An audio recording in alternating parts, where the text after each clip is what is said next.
there, and welcome to the Dietary Restriction Kitchen. I'm Nat Ryan. Today in the kitchen, I'm going to show you how to make a creamy soup without dairy or gluten. Now, I don't know about you, but for me, since I've had to be gluten and dairy free, I've really missed cream style soups, and they're very difficult to find in the store that are both dairy free and gluten free. If you find some that are dairy free, you got to be very careful too, because on the ingredients it could have wheat product in there to help try to get the creaminess in there, and so it's very difficult to find. And when you can find cream soups that are dairy and gluten free, they're very expensive, even just for a little can. So I like to make my own, and one of my favorite kinds is creamy broccoli soup. So that's what we're going to do today. But before we do, I like to ask you to do me a favor. Can you please do me a favor? Like this video and subscribe to my channel. Thank you. It's much appreciated. Okay, so the first thing I like to do is cut up my broccoli. Now it needs to be washed, but I like to cut it apart first and then wash it, because as you can see, it's pretty hard to get in the nooks and crannies if you can't, if they're so tight at the top here. So I like to do is chop it up, and what I like to do is just come along the side here and grab a couple off, see, like this, and then I can put them in a colander. I've got one over here on the side, you can't see it right now. And then I just like chop some bits off. So what we want really is the florets. So here we go. That's the florets that we're going to get rid of that part. And you can see the florets. We're just going to like break them apart. Break it apart. And it's going to, you know how that shreddy they get and kind of messy. But that's all we're going to do is break these apart into bits. And then I'm going to put them in my colander. Okay, so that's one bunch. I like to use 2 bunches for this because I like to be a lot of good flavor. Here, I'm going to just chop that bottom bit off, the stem. And then we're going to cut this up. So you can see how you can get at this a lot more easily if you've cut it and then wash it afterwards. So what I'm going to do, just move these. And that's a pretty big one, right? Like, it's a pretty big. But I like to have a lot of broccoli flavor in this. So I like to use like 2 that you hold in like that kind of pom-pom size, like you saw me earlier in the video. And that's what I like to use to make this, is a couple size like that. And so now I got a colander full of broccoli that I'm going to wash before we use. So the first thing we're going to do is start with a Dutch oven, and I'm heating some olive oil in the Dutch oven. So a generous amount. This kind that I usually buy. You can use also, if you don't want to use olive oil, you can use coconut oil as well. That'll work as well. So I'm just heating it up. You can kind of tell when it's heated because it really starts to flow good. To that, I'm going to add some chopped up onion into the pan.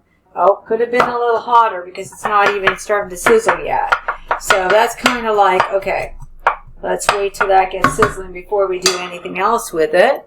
Okay, so I've got it sizzling now, and those onions are cooking away in there now. So give it a couple of minutes to cook your onion in the pan.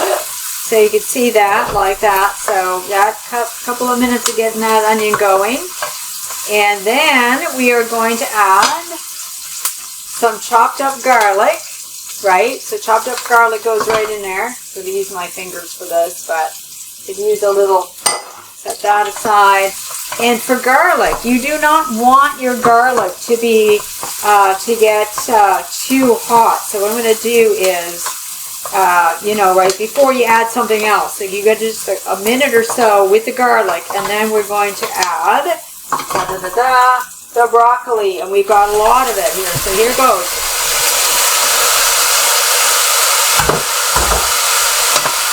And that makes a big noise. So you can see lots of broccoli in there. Okay, I'm going to turn that down slightly. So get that going on in there. So now, obviously you're not going to trying to fry your broccoli in here. You're not trying to fry it. So what we're going to do is we're going to get some broth. You can use vegetable broth, or I like to use chicken broth.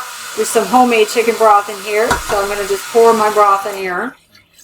There was a couple chunks in there, and that's because part of the broth was still frozen. So we're going to get that in there. So there's a lot of broccoli as comparison to the amount of broth in there, but that's okay because what we're going to do is get that going.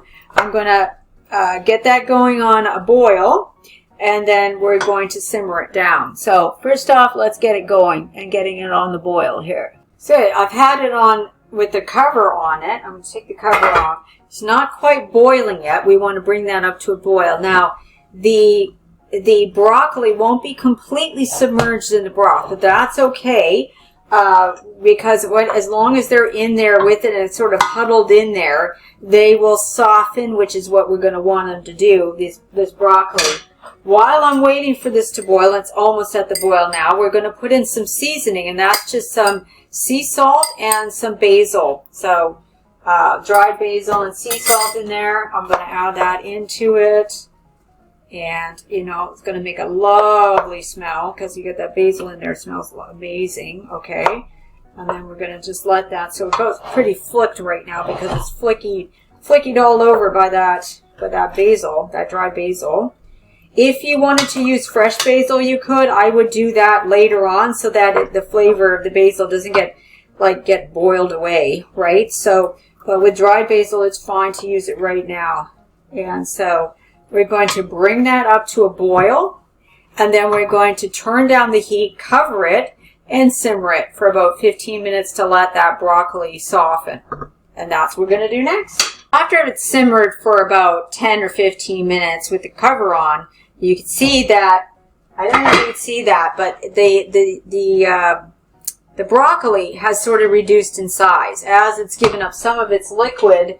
And then what we're going to do is test it to make sure that it is soft enough to use to make a soup out of. Now, yeah, I can get my fork in that very easily, and even in the parts that are down here closer to that stem. So that's fine. That's perfectly good. And I'm going to just turn it up just slightly because I'm going to add some other things to it now. So one thing I'm going to do is add some spinach. So you can skip this part if you like, but I like to put some spinach in. We're going to do a couple handfuls of spinach in there. And we're just going to mix that in till that spinach nicely wilts in there. It doesn't take long for spinach to wilt.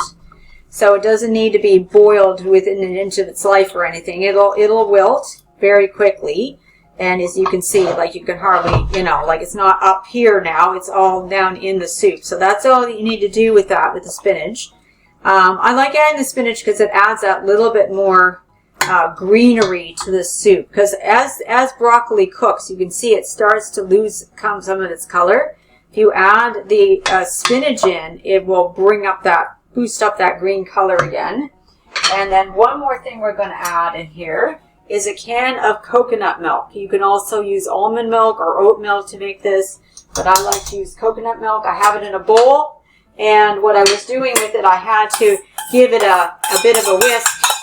Sorry, my loud loudness here. I had to give it a bit of a whisk because it was separated in the can, and that happens quite a lot with coconut milk. If you got canned coconut milk, it'll separate out. So we got that, and we're going to put that in there.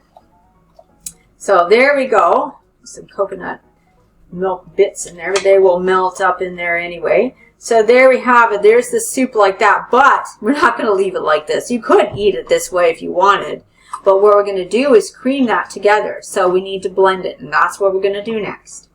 Okay, so the next thing we're going to do is take our soup and we are going to blend it in my old food processor. You can also use, well, either a food processor or a blender to do this. And what we're going to do is, you know, so I got these mats because this part will get messy. So you're going to alley-oop some bits of soup over here to the food processor. And what do you do? You will get messy with this. I mean, it's very hard to do this without getting a mess. And now don't load your food processor too full, because if you do that, it will go flying. So don't be tempted to put it up too high here. Where's my cover got to? There we go. And we're going to put it on puree and let it rip. So I don't know if you could see how high that was getting as that was coming up the sides here. And we only really have that much. So if you put too much in at once, you're going to have a problem with it overflowing. So the next thing we're going to do is take that thing out, set it aside. I'm going to put this in a clean pot. So I have a clean pot over here. I'm going to dump this soup in here. Now you can make that even more pureed if you want. You can go a second time. You can make it very smooth if you like. What did you do? Oh, better get my blade back in there, haven't I? There we go. So yeah, it's terrible when you load up your food processor and then realize that you forgot to put your blade back in, and now you've got all this food that you want to puree, but you've filled up it. So now you got to like empty it all out again. So here, we're just going to add a little bit more of the liquid, and then I'm going to go again, blending this up on puree.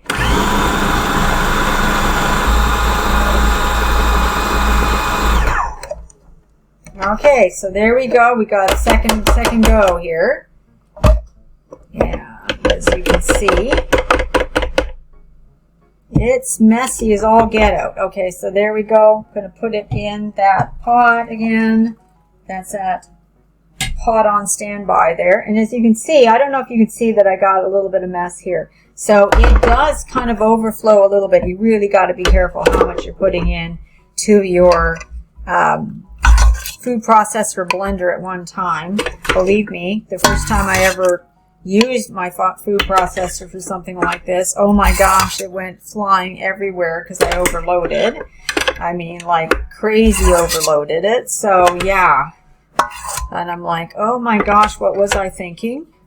Okay, so we're going to do 2 more times here. So it's time number 3. Here we go.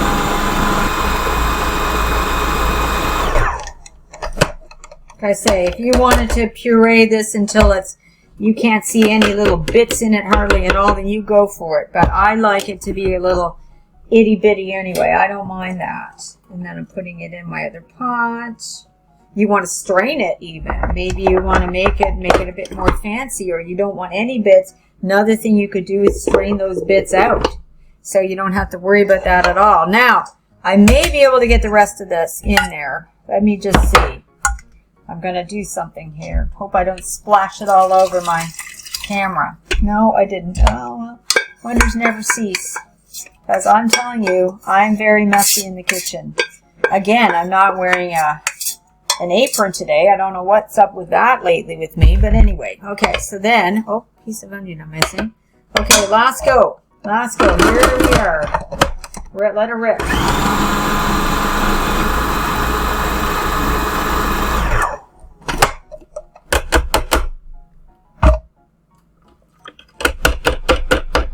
Yeah, I really encourage you when you're doing something like this to have some mats down, or some tea towels, you know, some kitchen towels, or that you can put in the laundry after, or paper towels or something, because it will make a mess. Absolutely, you'll make a mess. It wouldn't be my kitchen if I wasn't making a mess. So, there. So that's the end of that. And we will show you what we got in just a minute once I clean this mess up. And there we got it. We've got some delicious broccoli soup, so creamy broccoli soup. Like I say, if you want to, you can strain it to get all the little bits out of it. I like to leave it that way. I actually quite like it this way. But you do you, and you can make it as fancy as you like. You can puree it as smooth as you want, or, like I say, strain it. But it makes a delicious soup, very full of flavor, and lots of greenery in it, very good for you as well. And it's completely dairy-free, and it's completely gluten-free. And then you can enjoy cream soups. And I've got some other ones to show you coming up. But thanks so much for watching today, and I hope to see you again here at the Dietary Restriction Kitchen. Bye for now.